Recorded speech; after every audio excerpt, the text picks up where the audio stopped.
voices from the past that speak through the lives of all of us. They speak through the valleys and the mountains and the meadows of time. Yes, it do. There's a smile in your eye that brightens the lives of all of us. Your smile brightens valleys and mountains and the meadows of time. Yes, it do. Yes, it do. Yes, it do. There's a short song of life that sings through the lives of everyone. It sings through the valleys and the mountains and the meadows of time. Yes, it do. There's a sweet song of love that sings through the night of everyone. You know it's true. It sings through the valleys and the mountains and the meadows of time. Yes, it do. There's a river somewhere that flows through the lives of everyone. It flows through the valleys and the mountains. It's a river of time.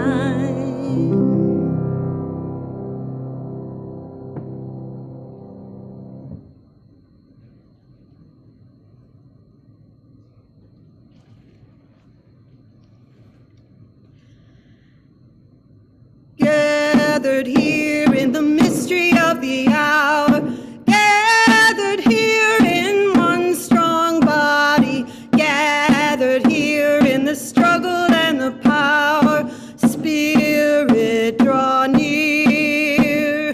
Gathered here in the mystery of the hour, gathered here in one strong body, gathered here in the struggle and the power.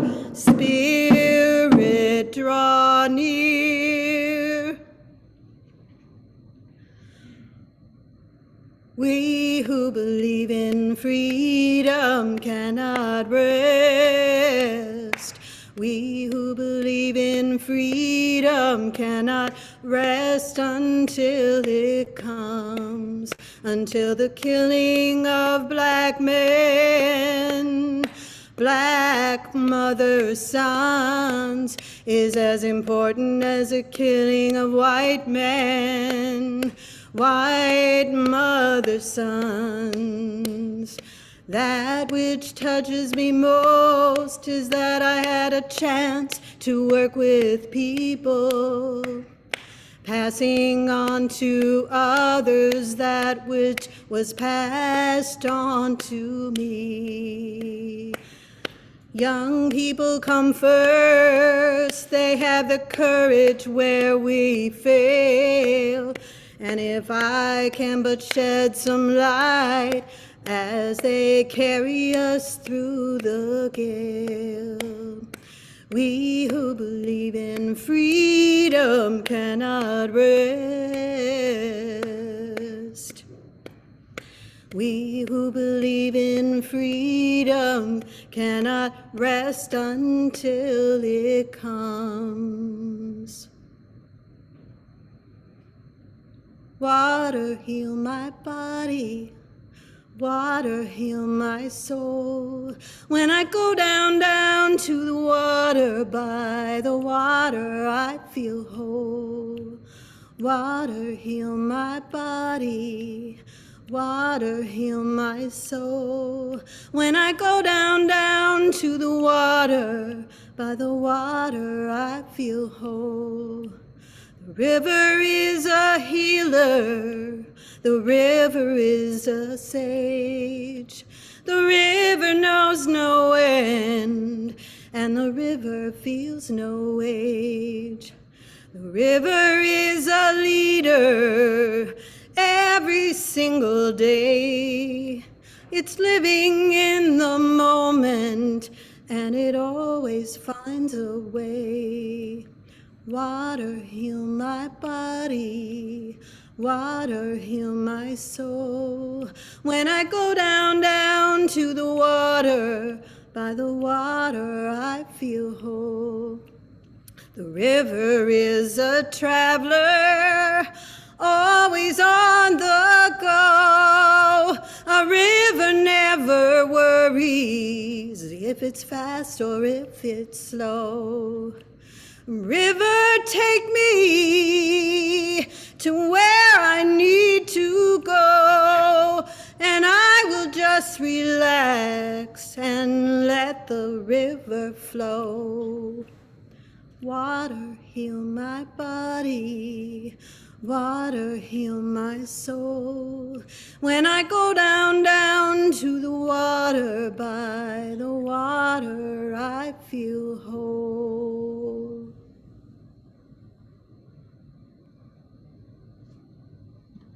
Good morning, and welcome everyone to White Bear Unitarian Universalist Church. This is a congregation in the free faith tradition, a community of youth, adults, and children, found not by creed, but by covenant.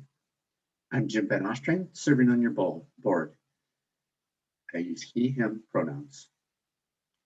This month, we've been delighted to welcome beloved guest ministers back to our pulpit. Today's guest, Reverend Rob Richards, serves as minister of Unitarian Universalist San Luis Obispo in California, where he and his wife, Hanji, have lived since 2012. Rod also currently serves as vice president of the UU Ministers Association. He is a graduate of United Theological Seminary of the Twin Cities and had the great good fortune of serving as intern minister with Reverend Victoria Safford here in 2001 to 2002. The good fortune was ours as well. Rod and Hanji always look forward to visits to Minnesota to see their son, Jack, and many other friends and family members. Other service participants today include Carol Coet and Victoria Safford, with Anna Garris and Aaron Scott behind the scenes, making everything possible this morning. At 11:15 today, we gather in the Zoom space usually reserved for social hour for a brief ceremony of farewell to our minister, Victoria Safford. All are welcome. The link is in the chat box. You're also welcome to attend the Circle Round gathering today in person in the church atrium at 4:00 p.m. For this one, we ask that you sign up in advance or send an email to let us know you're coming. And finally, our special collection for the Black Lives UU Housing Initiative was launched in June. This initiative was close to the anniversary of the murder of George Floyd. Our goal was ambitious, to raise $25,000 to help Black Lives UU build 32 units of affordable co-op housing for Black and Indigenous homeowners on 8 separate sites in Minneapolis. Today, I'm thrilled to tell you that together we raised $64,900. Out of the ashes, hope is rising. Many of you made your donations in honor of Victoria's ministry. Thank you all for your generosity and your vision. Welcome to our church. Together we grow our souls and serve the world in love.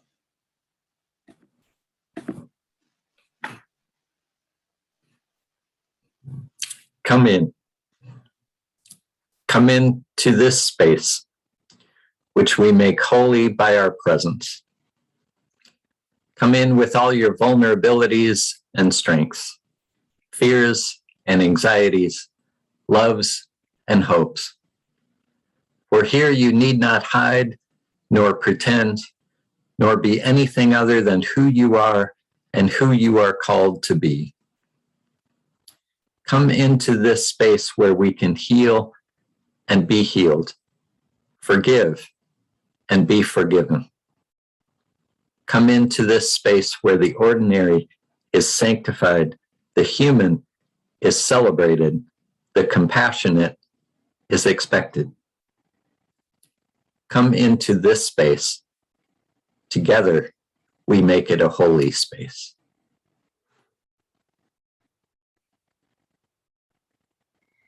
I discovered this chalice while exploring southern Arizona, working to understand some of the history connecting the indigenous peoples and the missions.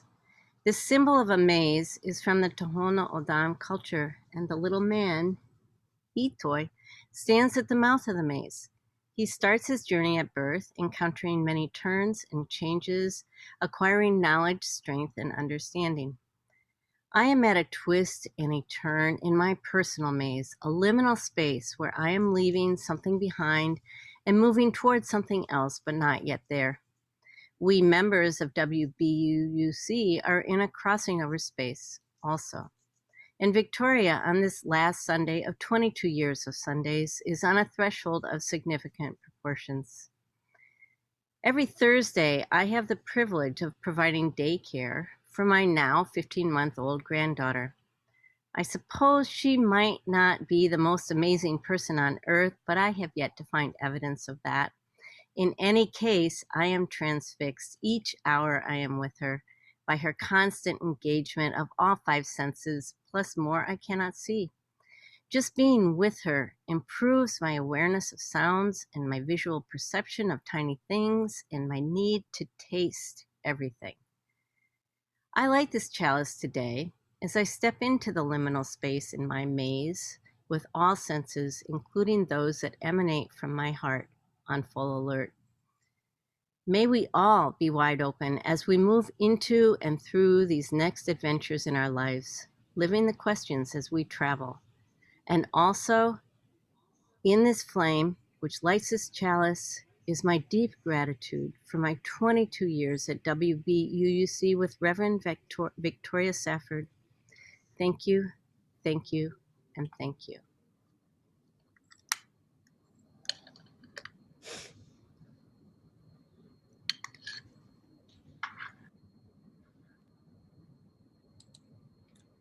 Please join me in the opening words. Love is the spirit of this church, and service is its law. This is our great covenant to dwell together in peace, to seek the truth in love, and to help one another. Our hymn is number 34 in the gray hymnal, Though I May Speak with Bravest Fire.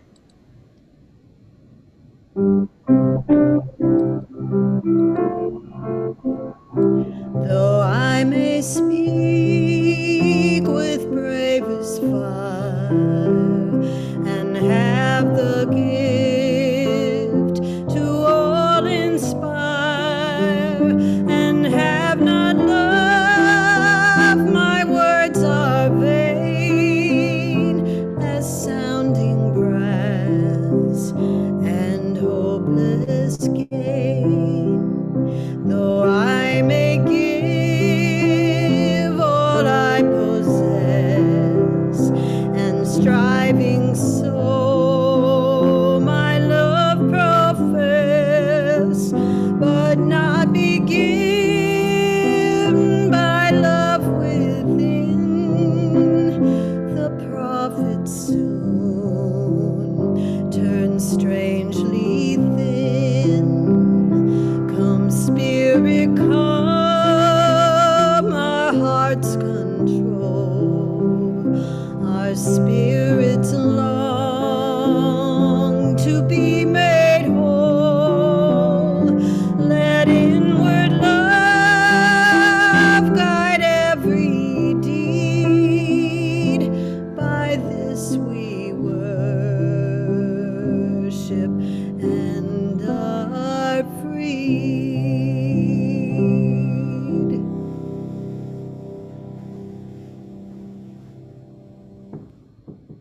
The offering today supports the mission, vision, and programs of our congregation.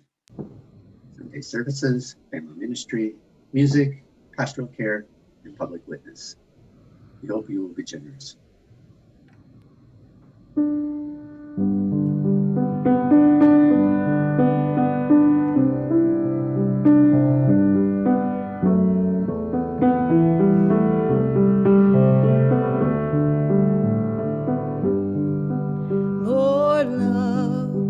More love, the heavens are blessing, the angels are calling, oh Zion, more love.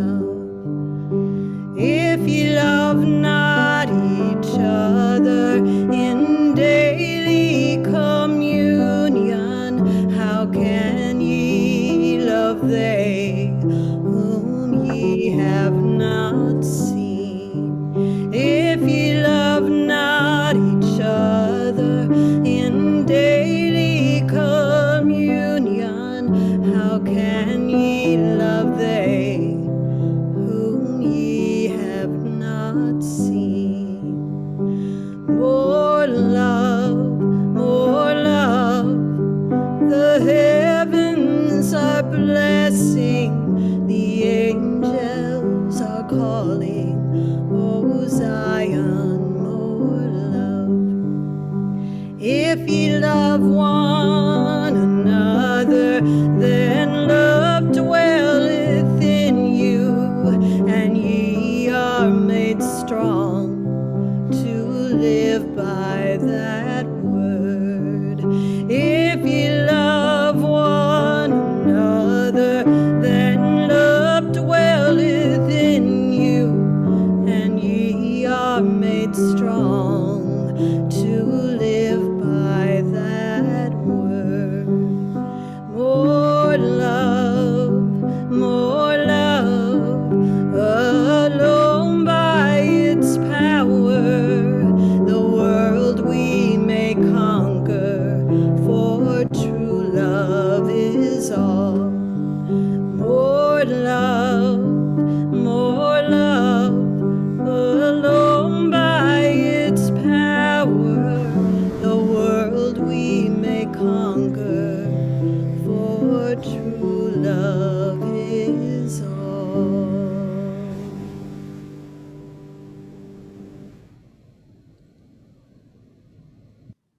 First reading this morning is from the Reverend Scott Taylor, Wooed into This World.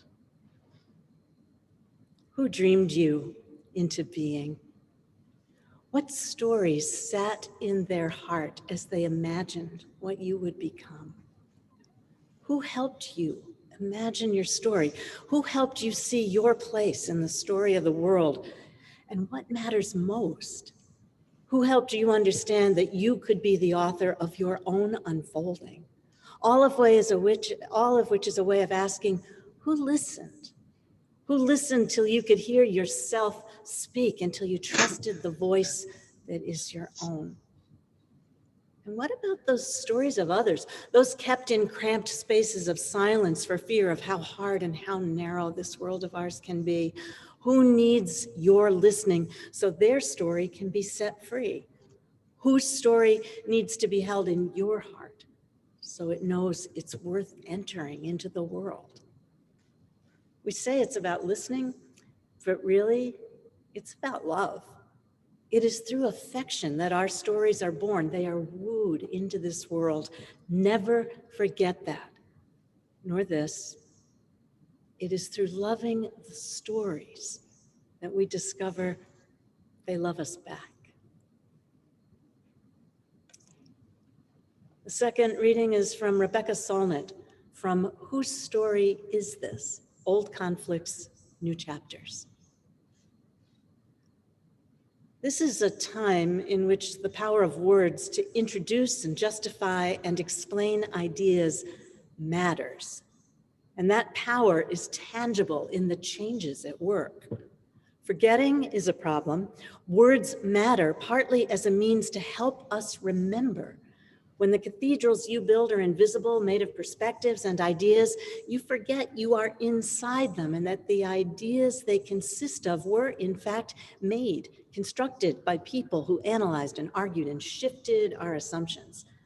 They are the fruit of labor. Forgetting means a failure to recognize the power of the process and the fluidity of meanings and values. I find now that most people forget the immense work done around race and gender and sexuality in prisons and power, and that it was, in fact, work, intellectual labor, to reject the assumptions built into language, the forces that lift some of us up and push others down, to understand and describe the past and the present and propose new possibilities for the future.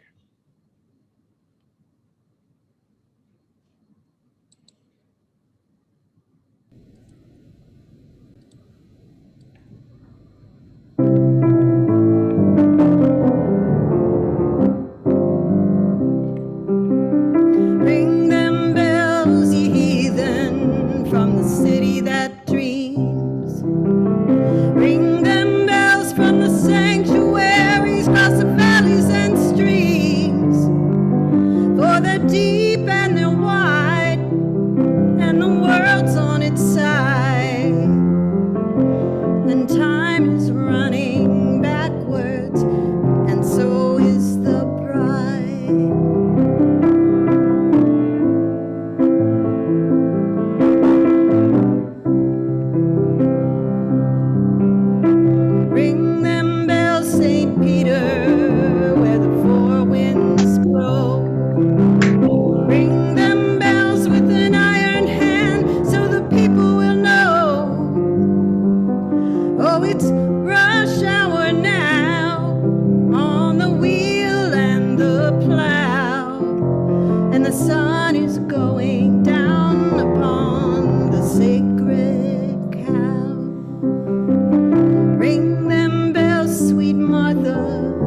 for the poor man's son.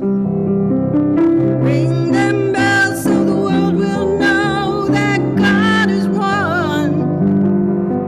Oh, the shepherd is asleep where the willows weep, and the mountains are filled with lost sheep. Ring them bells for the blind and the deaf. Ring them bells for all of us who are left. Ring them bells for the chosen few who will judge the many when the game is through. Ring them bells for the time that flies, for the child that cries when innocence dies. Ring them bells, St. Catherine, from the top of the room. Ring them from the fortress for the lilies that bloom. Oh, the lines are long and the fighting is strong, and they're breaking down the distance between right and wrong.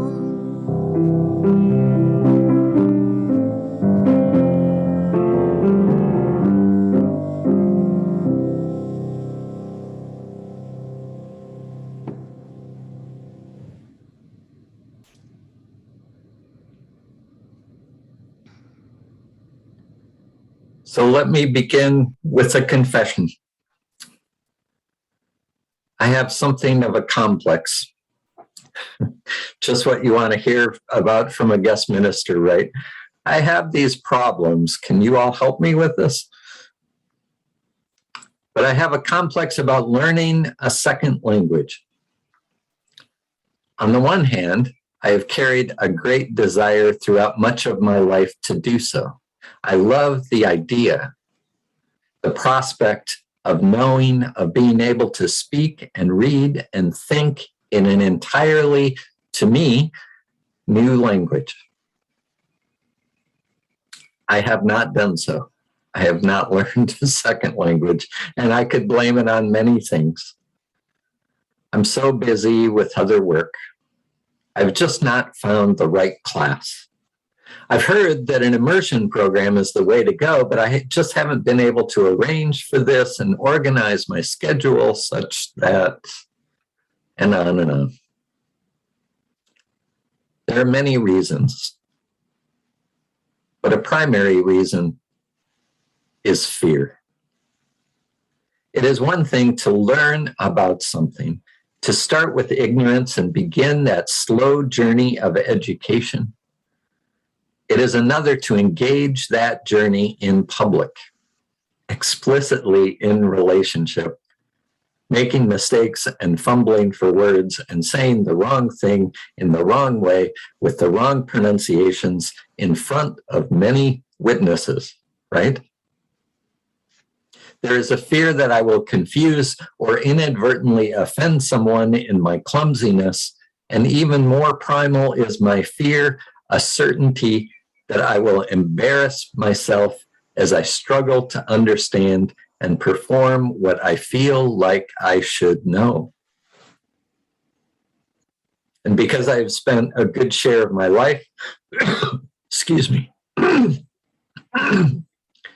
good share of my life grappling with words and with my voice, obviously, grappling with words, and I have felt a certain sense of accomplishment at times with the ways I can put words together. To think of starting from scratch, from a place of complete ignorance, to begin again feels scary. It's only words. But words are what we have, such a fundamental piece of our connection with one another. This is a time in which the power of words to introduce and justify and explain ideas matters, Rebecca Solnit writes. And that power is tangible in the changes at work.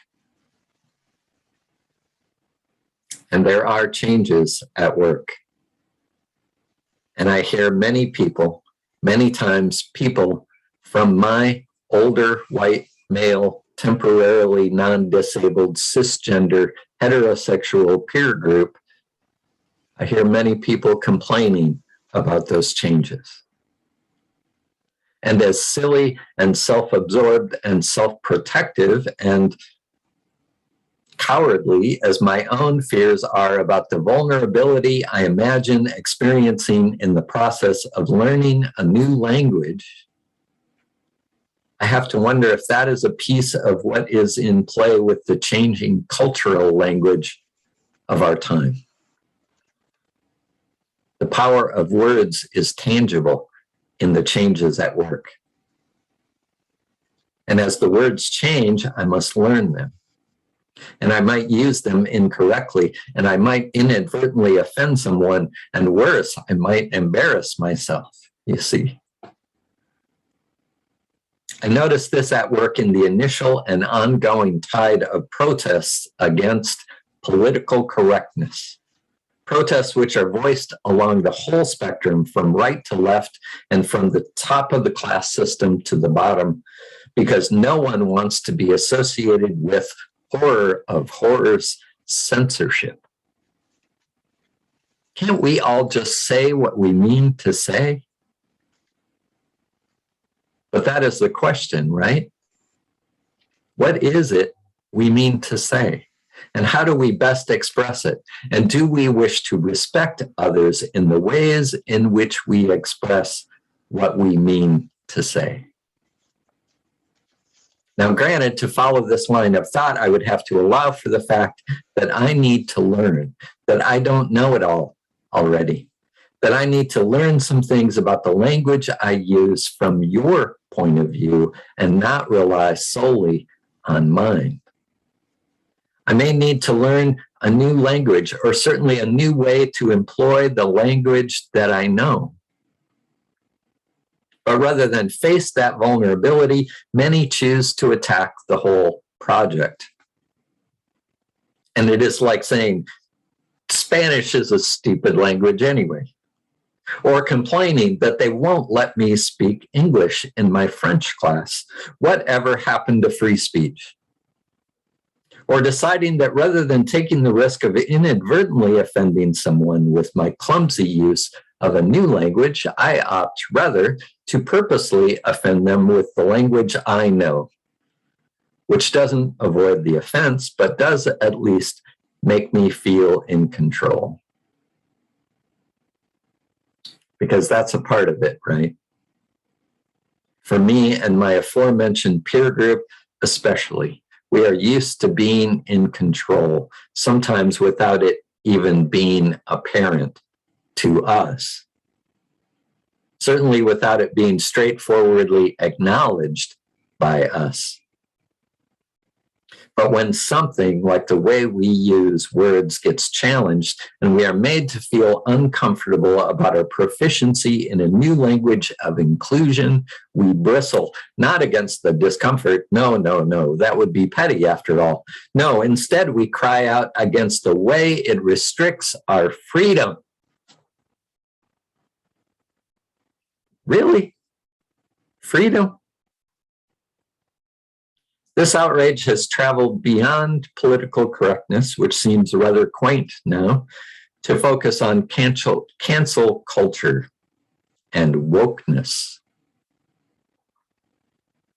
A couple months ago, proudly wielding his crude and insensitive use of language, Texas Senator Ted Cruz attacked the woke media for turning the U.S. military into pansies. Where do I even start? There's really nothing else to say about that. You can never be woke enough, podcaster and comedian Joe Rogan said on a show back in May. That's the problem. It keeps going.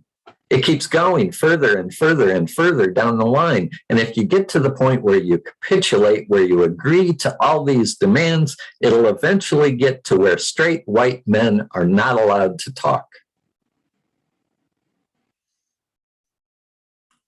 South Carolina Senator Tim Scott said in an interview a couple months back that woke supremacy is as bad as white supremacy. We need to take that seriously. Do we? Do we really need to take that seriously? Do we really need to try and believe that attempting to wake people up to the impact of their words and actions has resulted in an equivalent amount of suffering to the legacy of enslavement, lynchings, torture, oppression, discrimination, injustice, brutality, and despair wrought by white supremacy? Do we need to fear that the military will become less effective as they attempt to be more explicitly inclusive? Do I need to fear the day coming when I, with my tenuous societal identity as a straight white male, will not be allowed to speak? If the answer to these questions is no, and while I truly try to keep an open mind in most situations, I can barely imagine trying to support an affirmative answer to any of those questions. If the answer to those questions is no, then I have to ask, why the hysteria? Because this is a time in which the power of words to introduce and justify and explain ideas matters. And that power is tangible in the changes at work. It is tangible. And it is showing up in the words we use and how we use them. And because language is at the heart of how I see myself and how I understand the world and how I relate to other people, and also, of course, forms the basis of how I communicate who I am, because of all that, when language changes and the way we use words is questioned, there's an understandable fear that arises. It's only words, but words are what we have. And the question is, what do I do with that fear? How do I respond to change? I can choose to retreat. I can react. I can respond in anger. But I should at least be honest with myself about where the anger is coming from. Is it truly that I fear not being able to say what I mean? Or is it the discomfort of no longer being able to say whatever I want without suffering any tangible repercussions? Do I want freedom of expression or freedom from accountability? And I know it can feel like it all gets to be a bit much, right? There's always something new to learn.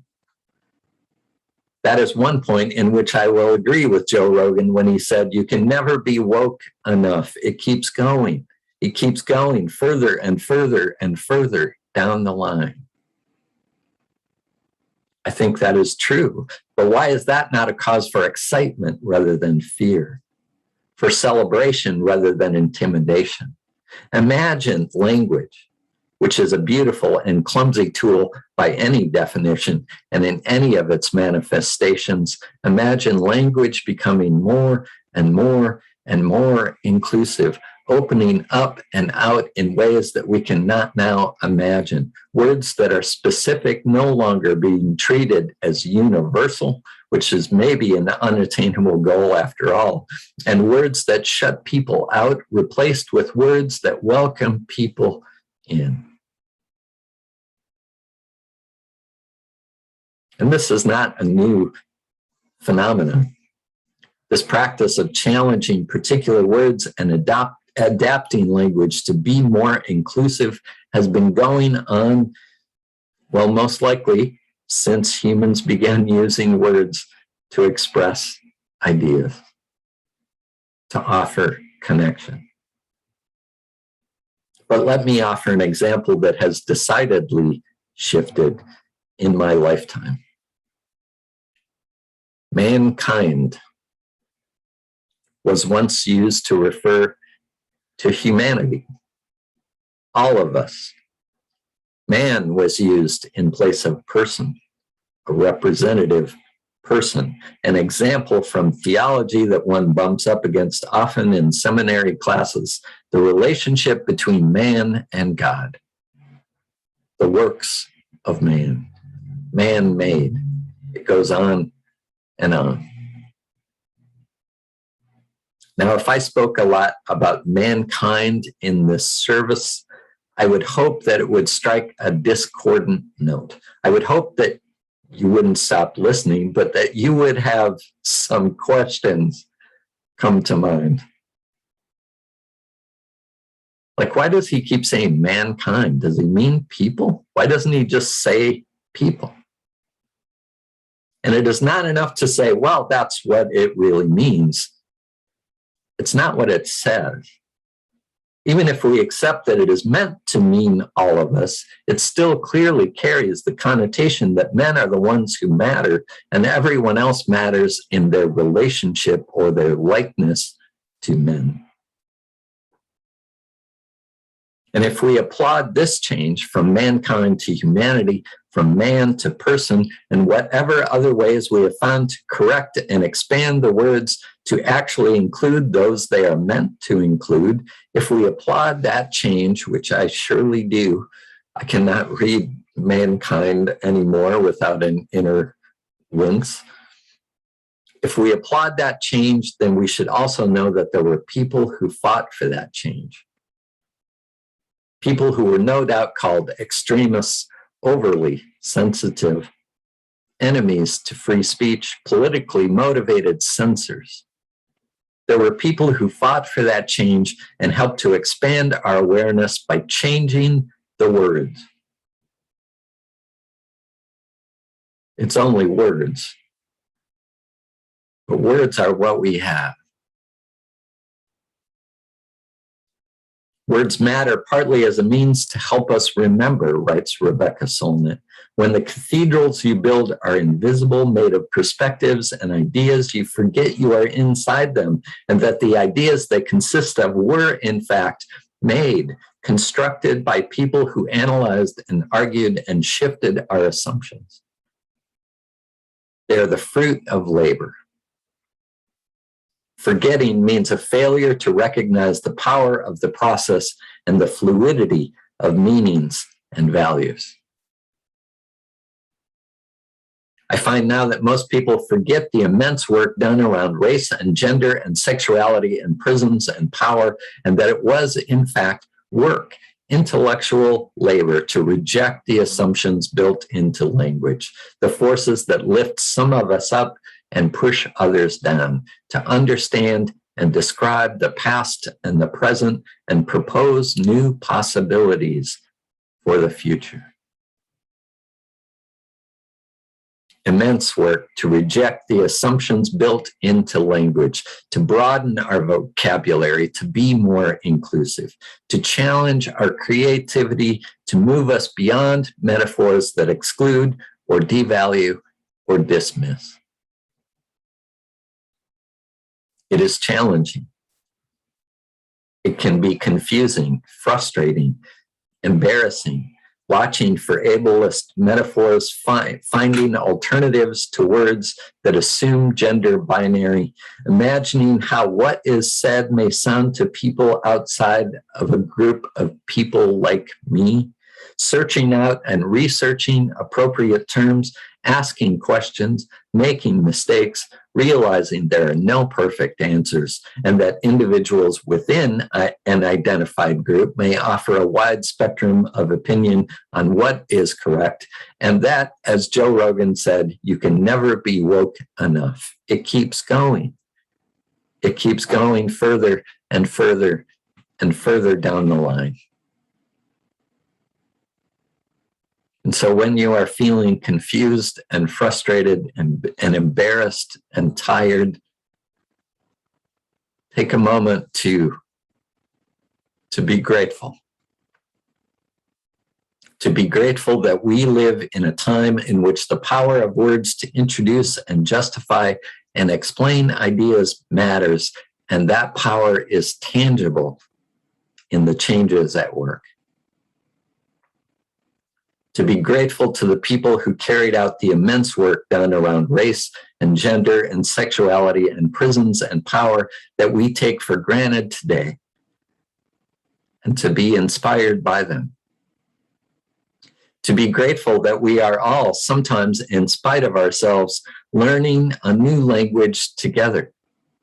One that is based on the belief that our vocabulary has the potential to offer more love, more peace, more justice, more joy. And that we can always learn new ways to give voice to our compassion and connection. It's only words, but words are what we have. And words can open hearts and minds and tell a new story about who we are together. We say it is about language, but it is really about love.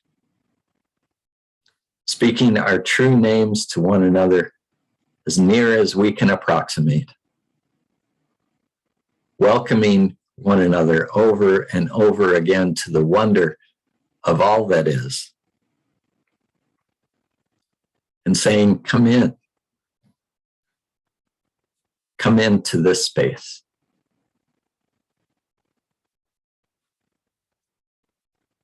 Please join in singing, There Is More Love Somewhere.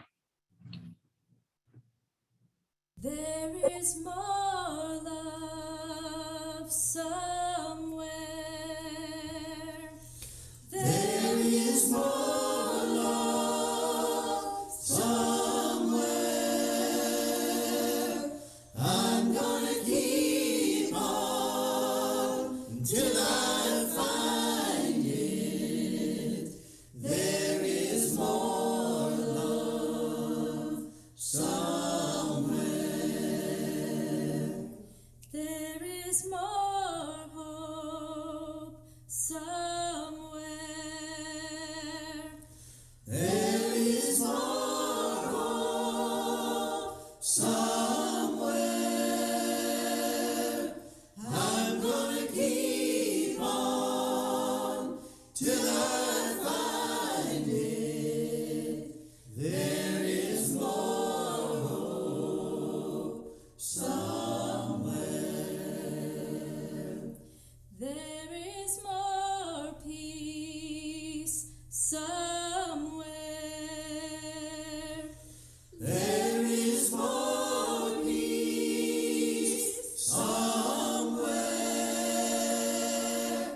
I'm gonna keep on till I find it. There is more peace somewhere. There is more joy somewhere. There is more joy somewhere. I'm gonna keep on till I find it. There is more joy somewhere.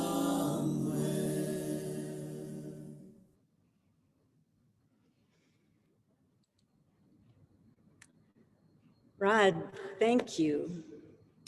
Thank you for your wisdom and your generous heart and for getting up at the crack of dawn in California to join us here. It is so good to hear you again.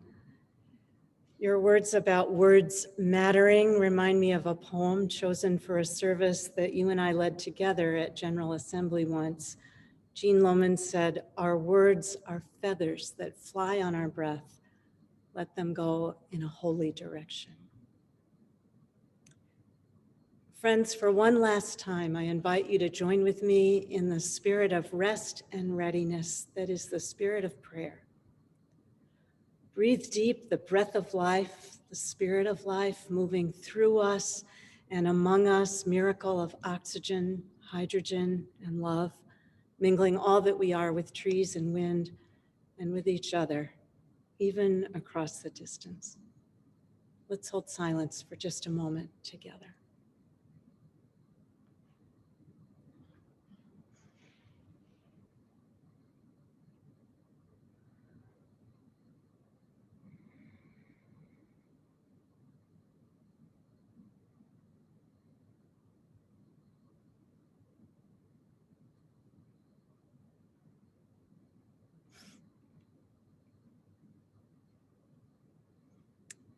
Many times in sermons through the years and prayers, I have anchored on the lines from an old spiritual.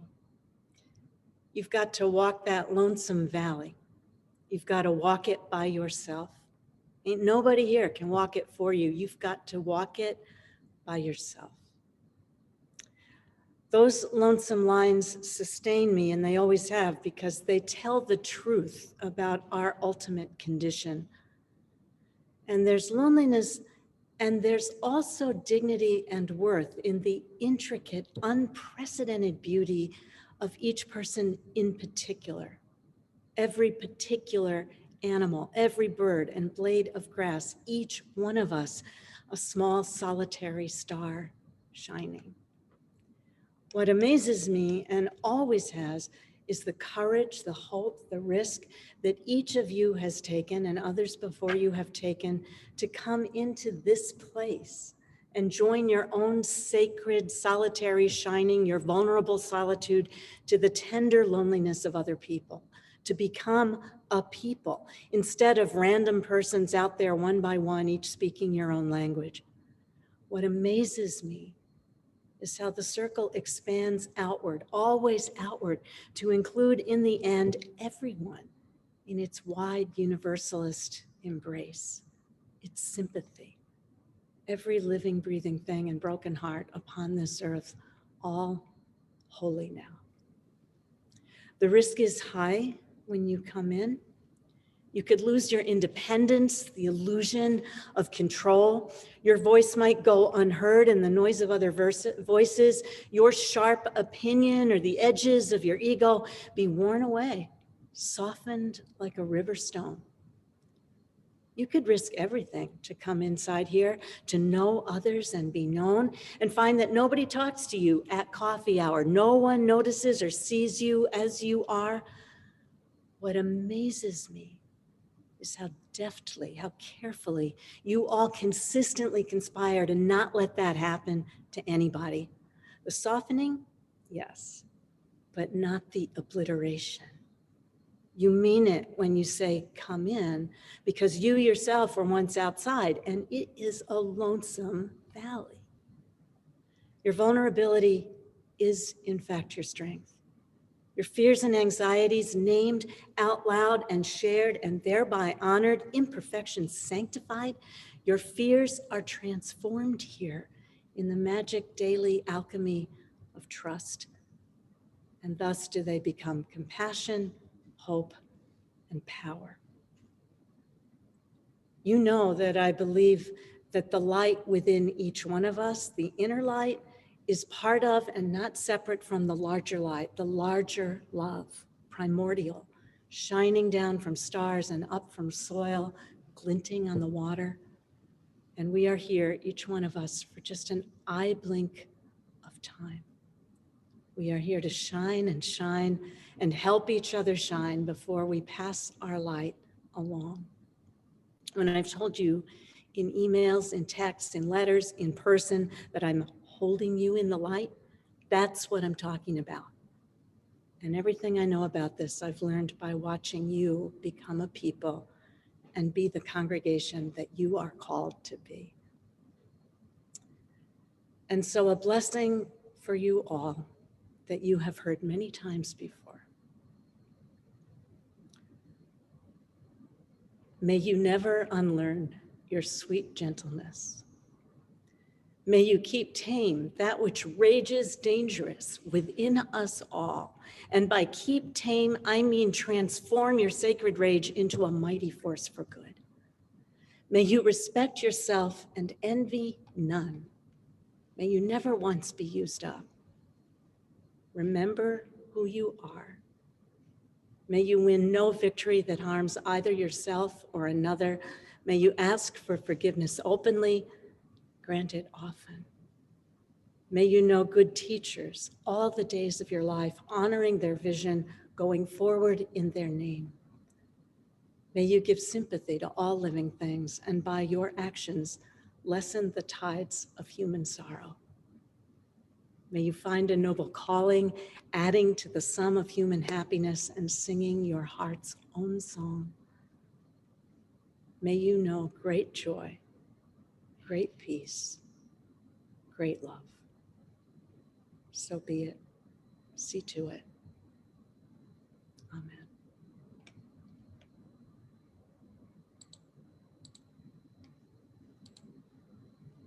Thank you, Rod, and thank you, Victoria, for everything. Please join me in the closing words. May peace dwell within our hearts and understanding in our minds. May courage steal our will, and love of truth forever guide us. Thank you, everyone, for being here today.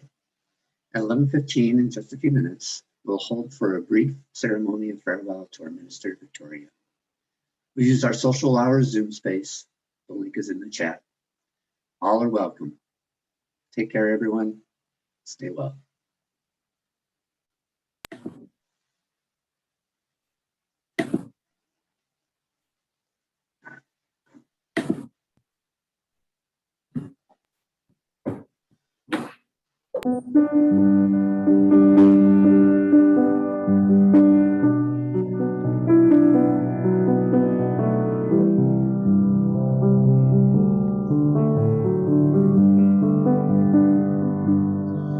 May God bless and keep you always. May your wishes all come true. May you always do for others and let others do for you.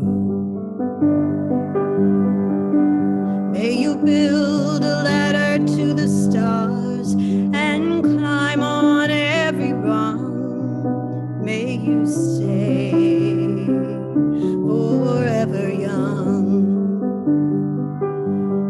forever young, forever young. May you stay forever young. May you grow up to be righteous. May you grow up to be true. May you always know the truth and see the lights surrounding you. May you always be courageous, stand upright and be strong. May you stay forever young,